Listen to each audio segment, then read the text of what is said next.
తెలంగాణ ఎంలంలో చిహ్నంలో అసలు ఈ తెలంగాణ రావటానికి కారకులైనటువంటి ఉద్యమకారులు, ఆనాడు ప్రాణాలు అర్పించినటువంటి విద్యార్థులు, నిరుద్యోగులు, వారి జ్ఞాపకార్థం ఉంచుకున్నటువంటి అమరవీరుల స్తూపాన్ని తెలంగాణ చిహ్నంలో తీసుకొస్తామంటే మీకున్న నొప్పేంటని అడుగుతా ఉన్నాను. కేసీఆర్, కేటీఆర్కి అమరవీరుల స్తూపం యొక్క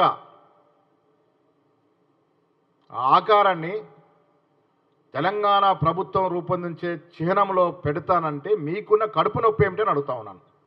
అమరవీరుల స్తూపం యొక్క ఆకారాన్ని ఎందుకు పెట్టకూడదని అడుగుతా ఉన్నాను. ఎందుకు ఇంత నానా యాగి చేస్తూ ఉన్నారు మీరు? వారి వల్లే కదా తెలంగాణ వచ్చింది.